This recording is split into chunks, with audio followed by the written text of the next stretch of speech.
Ladies and gentlemen, boys and girls, children of all ages, this is Joey from Charm City Collectibles, also known as Charm City Breaks. Come check us out on Facebook to jump in any of our 2023 Bowman baseball breaks. We'll be doing case breaks of jumbos, of hobbies, a mix of jumbo and hobby. We might even throw in a retail case here or there with some jumbos and hobby as well, since there's some guys with exclusive retail autographs. But today we're going to be going over the American League West prospects. We're going over all 5 of the teams in the American League West, which is the Astros, Los Angeles Angels, Oakland Athletics, the Seattle Mariners, and Texas Rangers. We're going to start off with the Houston Astros. We're going to be using Beckett's checklist. We're going to jump down to the team checklist. We'll hop into the Houston Astros.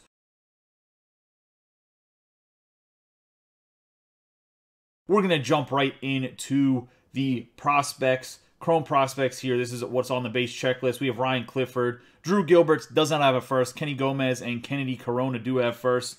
Kenny Gomez and Kennedy Corona do not have autographs in this.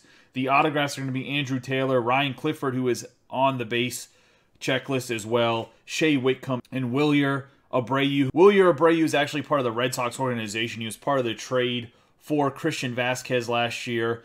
That also included Valdez, who's playing second base for the Red Sox currently. Let's get going first with Ryan Clifford, though. He is a 19-year-old, a single-A affiliate. He's playing this year. He played last year some in rookie ball in the Florida Complex League. Didn't hit too great in the Florida Complex League, but has a good plate approach, has a big differential between his average and on-base percentage. He was an 11th rounder, bumped up to A last year at the very end of the year. Playing A this year, and he's doing a lot better with 333 batting average, 508 on-base percentage. I'm assuming those numbers are going to come down a little bit, but he is actually 4th in the Astros organization, has a good power number at 55. A guy that could be a very good hold, already playing single A as an 11th rounder in the Astros organization at 19 years old. I like the way this guy looks. Overall, he's a lefty, has a smooth swing, and he actually signed for the equivalent of a second late rounder, as they thought he was going to be committed to Vanderbilt. So they kind of got a steal in the 11th round. He's one of my major sleepers because of the fact that he was an 11th round pick. No one's really talking about him. He signed for second round money. Instead of going to Vanderbilt and being a starting outfielder at Vanderbilt, he decided to play professional baseball. So I think this kid has what it takes to move up the ranks. We'll see if I'm right or wrong long term, but this is one of my sleeper guys. He'll definitely be in the sleeper video. Moving from Ryan Clifford, let's go into Kenny Gomez. Does not have an autograph, but Kenny Gomez here, a 17-year-old, played rookie affiliate ball down in the Dominican Summer League last year. Hit 294, 402 on base percentage with a 902 OPS, and I liked what I see in the statistics here. 4 home runs. He's a Cuban. The Cubans tend to do pretty well. He is 17th in the prospect pipeline. They're talking about him coming up 2027, so he has about 4 or 5 years still. He did get signed for $775,000. The Astros are very active on the Cuban market, as you've seen with Pedro Leon a couple years ago. And this kid right here has a good run, good fielding, pretty decent barrel to ball, and decent power. He's still young, 5'11", 185 pounds, so he's a little stocky. We'll see how his power numbers look. He did hit a few bumps, 4 of them in the Dominican Summer League. We'll see what happens if he stays in the Dominican Summer League or if he pops up into that Florida Complex League this year to play rookie ball in America. If he stays on in the Dominican Summer League and he crushes it again, he'll probably get some time, maybe A-ball at the back end of the year. We'll see what happens with him. No autograph. We'll see if his autograph comes into Bowman Chrome. Another guy that I kind of like for the Astros here. Going from Gomez, let's go to Corona, and we're not talking about the Corona that I can't talk about on the YouTube. We are talking about Kennedy Corona, double-A guy, 23 years old, actually looking like he's putting up better numbers than what his career averages have been so far. 292 with a 358 on-base percentage. That 358 is right where his on-base percentage is for his minor league career, where he's played a good amount of games. As you can see, 878 at-bats. 2018 was when he was, or 2018, I think he was signed, started playing in 19 in the Dominican Summer League, and then he obviously played in the Golf Complex League. In the A short season, played A-ball in 2021. In 2022, he played A-ball and A+. Did pretty well there, looking at the 290 average and A+ last year with a 373 on base percentage. This year so far came up in A+, They bumped him as he was crushing A+ for 6 games. Bumped him to AA. He's struggling a little bit, but takes a little bit of adjustment. The guys in AA do throw the ball a little bit harder. He is number 18 in the Astros.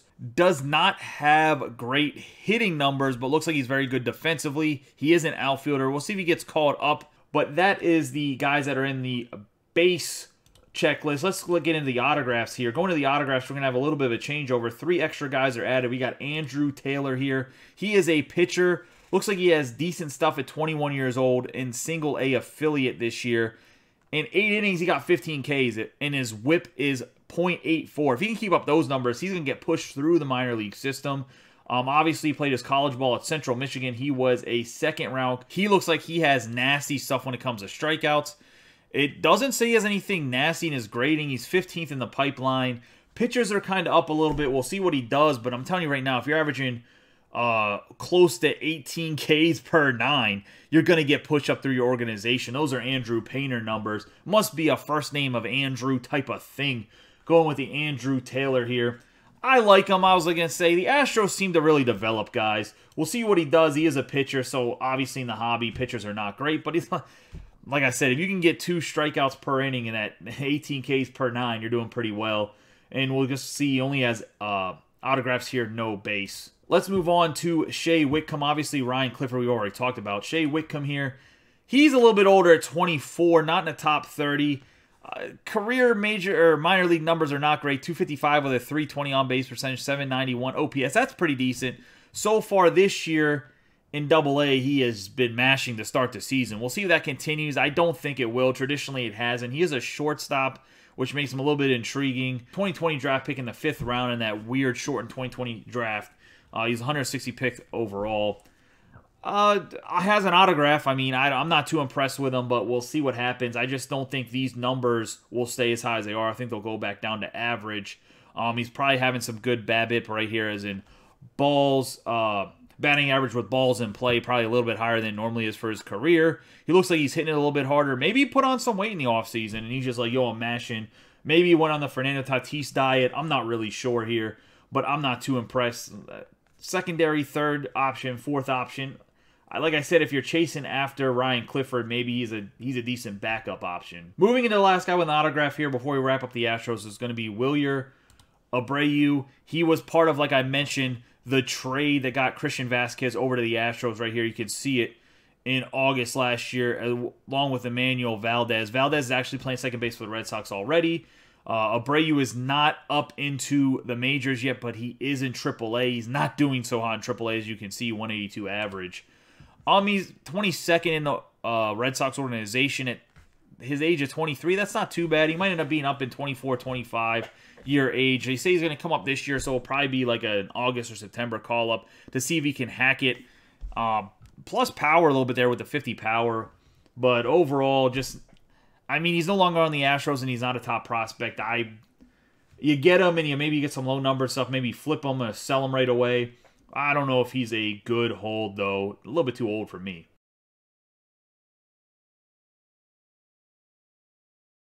So we finish up the Astros, and now we're going to the Los Angeles Angels. Getting their base prospect checklist here. We're going to have 4 guys on it that are going to have first that are base cards. We got Randy DeJesus, Jorge Ruiz, and Nelson Rada. Zach Neto is obviously on here, but Zach Neto is actually already in the majors right now playing shortstop for the Angels. He'll probably, I don't know if he has rookie card this year. He'll probably be part of next year. He might be at the back end of this year and update. However, it's not his first. His first was in draft. Also, they have a ton of autographs in here. The 3 guys I just mentioned, DeJesus, Rada, and Ruiz, do have autographs. We had Caden Dana, Jadiel Sanchez, and Joe Stewart. I'm assuming that it's Jadiel Sanchez. I might have be mispronouncing his first name a little bit, but I'm going to go with Jadiel Sanchez because I believe that's how that he pronounces it. Another interesting rookie is Logan O'Hoppe. However, he tore his labrum, and he does not have like a rookie autograph or anything. Just very interesting that they have him in here as a rookie already. I believe that'll be his first rookie card, if I'm not mistaken. Just something to look out for, only because he was doing pretty good as a catcher for the Angels until he got injured. Let's get into my boy Randy DeJesus. If you guys ever broke with me in Charm City Breaks, you know that Randy is my guy from the DPL. Looks like he should be playing outside linebacker in the NFL. Let's go over some of his numbers. Dude is raw power for days. Getting into Randy DeJesus right here. He had 7 dingers in the Dominican Summer League last year as a 17-year-old, I believe. Hit 272 with a 362 on-base percentage, 829 OPS, had 43 ribbies. He is the middle of the lineup type of guy. He plays outfield.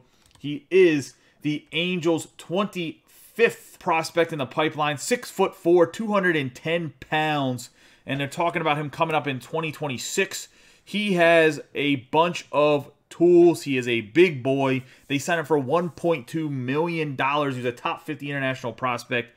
He was playing in the Dominican Prospect League. He has autographs in Triple E in 2021 out of Panini. So it won't be the first time I've ever seen his autographs. But honestly, I really like this kid. I liked this kid whenever he was in the DPL. I just thought at 6'4" when he was like 16 years old that he was a man-child then. He honestly hits for a lot of power. That 50 power scouting report, I'm going to say that and probably say he's more of a 55 or 60 guy in my personal opinion. I'm not sure who's doing the scouting grades over here at MLB.com for my man Randy DeJesus. Maybe a little biased, maybe I'm not. I do think this dude is one of the biggest sleepers in the entire product, in my personal opinion, coming into the Angels. Also, we'll see a theme here. Like, he didn't get to play any single-A ball, but you're going to get the 66ers whole roster here coming up right now. Next up, we're going to have Jorge Ruiz. And Jorge Ruiz, an 18-year-old, he is up in playing single-A right now. And he is part of the Inland Empire 66ers, like I said. A lot of these dudes are. He's batting .308. 373 on base percentage with a 719 OPS. Seems to be a barrel to back kind of guy. Not in the top 30 for the Angels. He does have an autograph in this. The Venezuelan could be a nice long-term hold at 18 years old, already playing single A and doing pretty well. He tore the cover off the ball in rookie ball in the Arizona Complex League last year. I mean, he batted .335, had a 796. Looks like he's just an on-base guy. He just hits for average. And that's pretty good. This year he's .308, 373. I like those numbers for an on-base guy in the outfield. It's going to be a guy that probably leads off, bats second, or bats at the end of the lineup as kind of a setup man. Maybe he'll get up there and get to play with Trout at one point in time and Shohei Ohtani, assuming the Angels keep him, which they probably won't. But definitely could be a good table setter in the future. Moving on from him, we're going to talk about Nelson Rada. Nelson Rada, he signed a massive international signing. He is playing single A. He's not doing so hot, but looks like he has a pretty decent plate approach. 204 average with a 350 on base percentage. In rookie ball, he mashed at the Dominican Summer League, 311 with a 446 on base percentage. I'm trying to see if I can see a batting average on balls in play here. And this year it is 303, so he's not really super snake bitten like I thought he might be. So he's just really not making, I guess, great contact. Regardless, Rada is in the top 30. He is number 14 in the organization. Bat the ball kind of guy. Not going to be a big power guy for you. But it looks like at the $1.85 million out of Venezuela, when he was 16 years old, he's going to get pushed up through the organization. That's just too much of an investment to not push him through. Another guy, long-term keeper. I mean, the Angels have 3 guys right here that are long-term options for you to hold and keep. They could be a very good investment team, in my personal opinion. Then we're going to get into just the autographs after we get off the base checklist, and we're going to go to Caden Dana. Caden Dana is a pitcher. He has 18 strikeouts and 15 appearances in single A as well. Like I said, you're getting the whole 66ers squad here. And he is 19 years old, 6'4". He was an 11th rounder. I'm assuming that he got grabbed on day 3 and signed for way over his slot based off him probably being committed to somebody else for college. It doesn't look like I see a commitment to college. Maybe people just didn't want to pay him. He wanted more money. They're talking about he had comparison to Thor, a.k.a. Noah Syndergaard. I don't know how good that comparison is or not. He throws in the mid-90s regularly and can touch a bit higher, and then he has a mid-70s curveball. Looks like he has a lot of potential. He's a high schooler already in A-ball. Good arm. I mean, as long as he doesn't have any arm injuries and keep the arm healthy, I think he'll be pretty decent. Oh, that's what it was. I see it now in the article, or his little grading thing, is they thought he was going to go to the University of Kentucky, so they didn't want to waste an early round pick on him, but a lot of scouts liked him. Caden Dana could be a guy that is worth holding on to as a pitching prospect. We're going to go to Jadiel Sanchez. No top 30 here. He is 21 years old, also playing with the 66ers. He was a 12th round pick by the Philadelphia Phillies, so maybe Mike McGarity, one of the guys in my group, might know a little bit more about him. Looks like he was involved in the trade for Noah Syndergaard, speaking of him, sending Mickey Moniak and Jadiel Sanchez over to the Angels. And I guess he got hurt last year, so he might have been a start up in Double-A this year if he didn't get hurt last year. He hit pretty well when he got to the Angels on their A team last year. He's not doing so hot this year. Like I said, not a top 30 guy. Isn't another outfielder. Switch hitter. We'll see how it is. Could just be a long hold. He was traded for Syndergaard, which Syndergaard was not a huge guy. And they obviously traded Mickey Moniak, who was not doing so hot either. So maybe just some new scenery helped him out. We'll see if he can get better this year. So far, not a hot start for him. Last but not least, we got Joe Stewart, and he is in a high A affiliate, the Tri-City Dust Devils. And honestly, he's not hitting the ball very well. 24 years old, 9th rounder, not in the top 30. This is the guy in the entire checklist for them that I'm not really too fond of. I think he's probably the worst guy in the entire checklist for the Angels, and we're just going to move on from there. You can check out the numbers. They're not fantastic. They've never been fantastic, and I just don't see it improving. That's going to wrap up the Angels. Let's move on to the Oakland Athletics, who a lot of people have way underrated. We'll talk about them here in a second. It's maybe because of lack of autographs, but I mean, in general, they got 2 of their top 5 guys on the checklist. I think it's 2 of their top 5 guys. We'll talk about it here.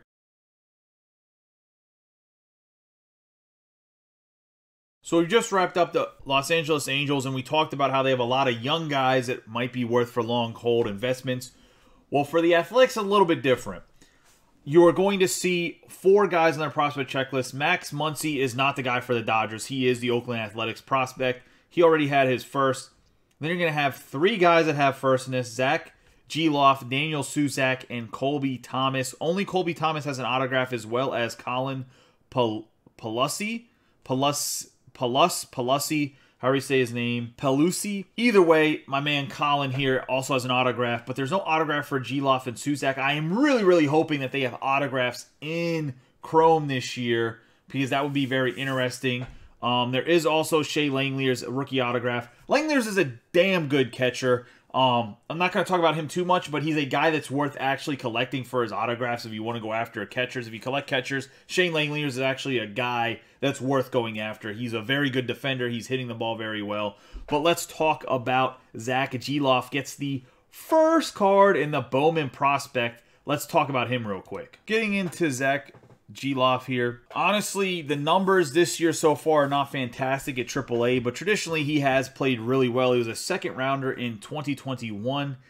The former Virginia Cavalier does hit the ball very well. I mean, you look at his numbers last year.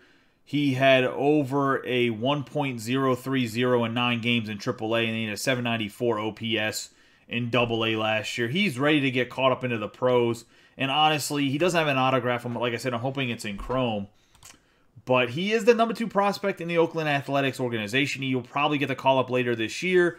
Overall, he's nothing super stupendous at anything, but he's above average at everything. Like, he's just a good ball player. I don't know why he's getting overlooked so much. I get that there's no autographs, but in all honesty, the entire Oakland Athletics checklist is getting overlooked. They got 2 guys in the top 5 in an organization, another guy that's top 20. And it just doesn't make sense to me why their prices, when I've looked at some pickier teams, are so low. I think they're one of the most slept-on teams. They do have, like I said, 2 guys in the top 5 in their organization.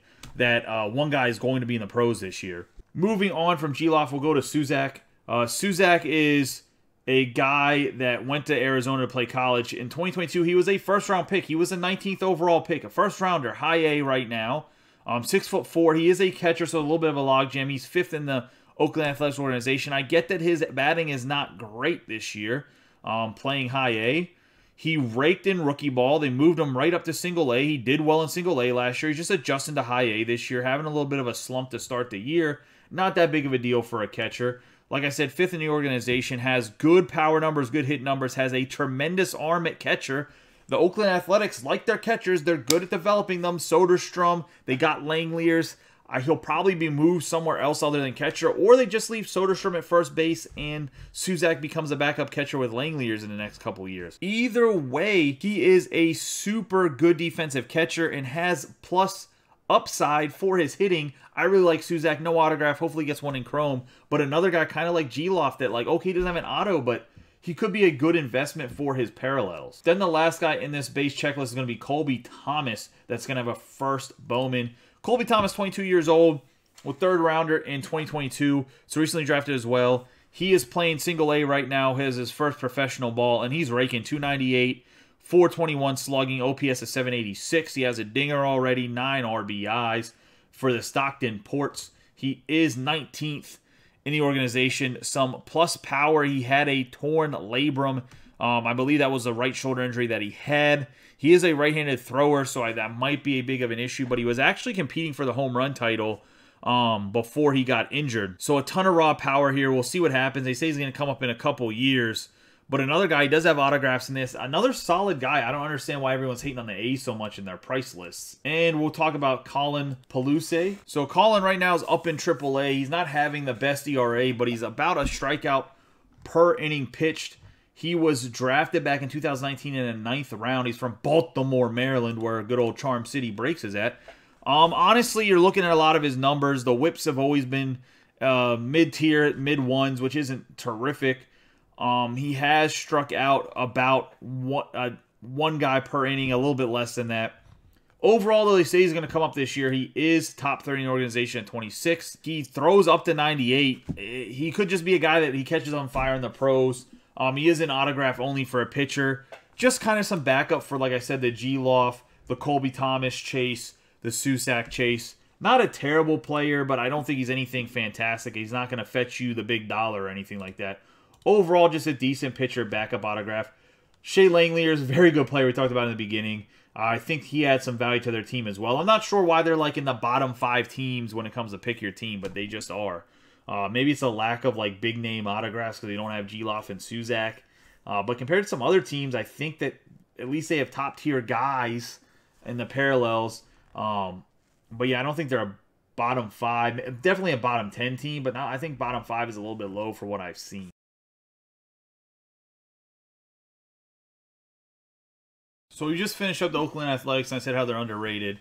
We're going to move to the Seattle Mariners that probably have the deepest checklist in my personal opinion.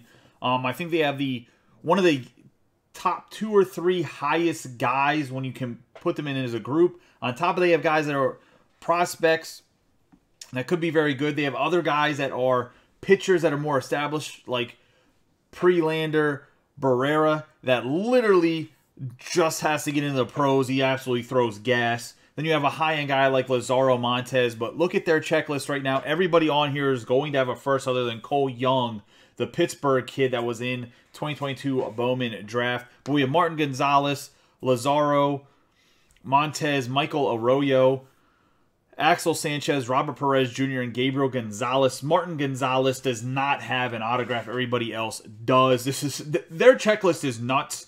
I don't know why it's not competing with the Diamondbacks checklist a lot closer than what it is, especially with Montez's absolute, like, dude is the epitome of power. Like, I don't understand. Like, yeah, his strikeout rate's a little bit high, but old boy has a good plate approach, and he hits bombs. Like, his average exit velocity when he barrels a ball is like 112 or something like that. It's ridiculous. Let's get into Martin Gonzalez to start us out. He's actually probably the lowest guy. He's not in the top 30 for the Mariners, but let's look at him real quick. He batted .233 with a .377 on-base percentage, 703 OPS in the Dominican Summer League. Shortstop, 18 years old. Has potentially good upside, no autograph. Let's get into my favorite prospect of the entire box, Lazaro Montes. Look at his numbers. .284 average, .422 on-base percentage with a 1.007 OPS, 007, 10 homers, 41 RBIs, even had 3 stolen bases. He plays in the outfield, 18 years old. I don't know where he's going to play at this year, but looking at him in the organization, he's number 13. He had a $2.5 million signing with the Mariners as he was number 8 in the pipeline. He has 60 power rating.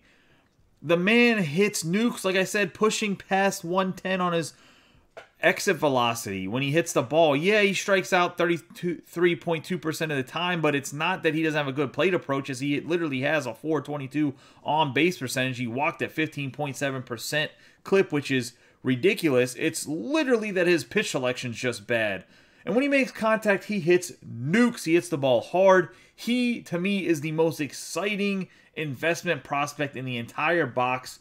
If I'm going to pick him, I'm picking him over Drew Jones, in my personal opinion. You can agree with me, you can disagree with me, that's fine. His name is not Andrew Jones. His father's not Andrew Jones. But this kid is a Cuban with a ton of raw power. And I like that when it comes to baseball, because guess what? Baseball prospectors, baseball investors, and guys that collect baseball cards like guys that hit dingers. And this guy's going to hit dingers. You know he's going to hit dingers. And that's what I like to see. Moving on from Montez, we got Michael Arroyo. And he mashed 314 average, 457 on base percentage with a 941 OPS. This is like a Montez light over here. He is 11th in the organization. He's actually higher than Montez is. He doesn't have a ton of power, apparently, but he had a 941 OPS. That doesn't even make sense. He only hit 4 home runs, but an infielder, he was not signed for tremendous amount in the sense of like $1.375 million is a lot, but they feel like he would have signed higher if he was in one of the bigger baseball countries. Instead, he was from Colombia, so he didn't sign for as much. He is 5'8", 160 pounds. Hopefully he puts on some weight. He might grow a little bit. He was ranked number 41 in the international class when he signed. Good player, 18 years old. Excited about him as well. Moving on to the next guy that we have on here is Axel Sanchez. A little bit older at 20 years old. Now, his numbers are not that great. He's playing high A ball right now. But he is 15th in the Mariners organization. Kind of under the radar. If he doesn't perform for the Aqua Sox, he could see himself kind of get stuck there a little bit. But he's a super plus defender. He just has to figure out how to hit. If he can figure out how to hit, he's going to get pushed through the organization. If he doesn't, he's still a plus defender and could see himself maybe being there as a utility guy later on, maybe when he's in his mid-20s. But hopefully he gets up before that. They're saying he's going to be up next year because of how smooth of a fielder he is. We'll see if that happens. Next up, we have Robert Perez Jr. I was going to say Venezuelan, hits for pretty decent power. My biggest downside is he just doesn't hit the great average. 261 for the career, 232 this year so far. The OPS is pretty decent. He is 21st in the Mariners organization. He has a plus power rating, like I said. One of the lower guys, but I mean, as a backup guy, he's already in Double-A at 22 years old. Could get up here by next year, 23 years old. Not terrible. He could make a showing just because he does have power potential. Next, we're going to go to Gabriel Gonzalez. So we talked about Montez, and we talked about some other guys. This guy also, 368 batting average, 422 on base percentage for his minor league career, which includes playing rookie ball and A last year. The dude has an on base percentage of 397. That is ridiculous. He is actually the 7th prospect in the Mariners organization. And I haven't heard anybody talk about this guy. Talk about a sleeper. He signed for $1.3 million in the 2020-21 international signing period. He tore up the Arizona Complex League and Single A last year in 2022. And he literally had a 342, 390, 500 slash in September last year. I was going to say he is a super bat-on-ball guy. I really, really like this guy. No one's talking about him. I think he's a great prospect. So we've made it out of the base list here. Obviously, like I said, all these guys have autographs. You can see Gabriel Gonzalez, Montez, Arroyo, and Perez. Maybe I added Axel Sanchez does not have an autograph either. So Axel Sanchez, no autograph. Missed him there. I apologize for that. Let's get into Josh Hood and Prelander Barrera. We're going to go Barroya first. Barroya Prelander here. Playing Double-A. In 14 innings pitched so far, he has 20 Ks. In his career, 417 Ks for 323 innings. He has filthy stuff. He is 14th in the Mariners organization. A 60 fastball. This dude throws a fastball that touches 3 digits. He touches 100 miles an hour. He will be in the big boy club this year, I promise you. It might be in the bullpen to start, but he is disgusting. He could be a high leverage arm late in games with the stuff that he has. Imagine a guy that can throw in the hundreds, but he doesn't because he's a starter, but then all of a sudden you unleash him out of that bullpen and he's just throwing absolute in fuego gas. Absolutely fire, I was going to say, because of him being able to throw 100 miles an hour. He could probably hit 100 plus if all he has to do is throw 20 pitches an outing.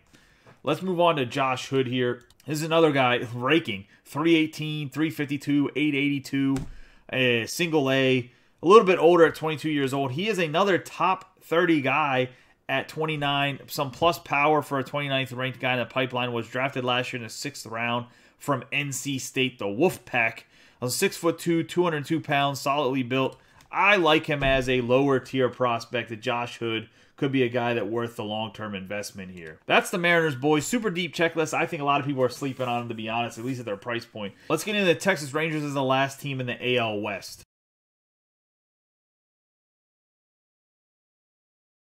So we wrapped up the Mariners and their super deep checklist. Let's get to the Rangers here. They have a lot of prospects, but a lot of these guys are not going to have first. Kumar Rocker, Anthony Gutierrez, and Luis Angel Acuna do not have first. So 3 of the 6 guys do not have first. The guys with first in the base checklist is going to be Andres Mesa, Glider Figueroa, Alejandro Ozuna, and then autograph-wise, we're going to have no Ozuna, but we're going to have Blaine Crim and Tommy Specht added in there, but we're not going to have any Ozuna. Let's get into the first guy here, and Andres Mesa. Andres Mesa, single A affiliate, 20 years old, not in the top 30, not having a good year. Honestly, I would probably pass on him. If I'm being 100% honest, that's going to be my analysis. Just pass on this prospect. I'm not convinced. He's a little bit smaller. Doesn't seem to hit for power anyway, so just a no-go for me. And he does have an autograph in here. So, I mean, I don't know. I guess you could hold him if you're chasing the Rangers, but I'm not a huge fan of him. Then we're getting into Glider Figueroa.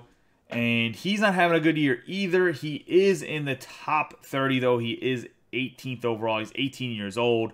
We'll see how he adjusts. He does have some plus power based on the numbers at third baseman. Long hold for me. Not too impressed, but he did hit 12 dingers throughout his career. He hit 9 of them last year in rookie ball.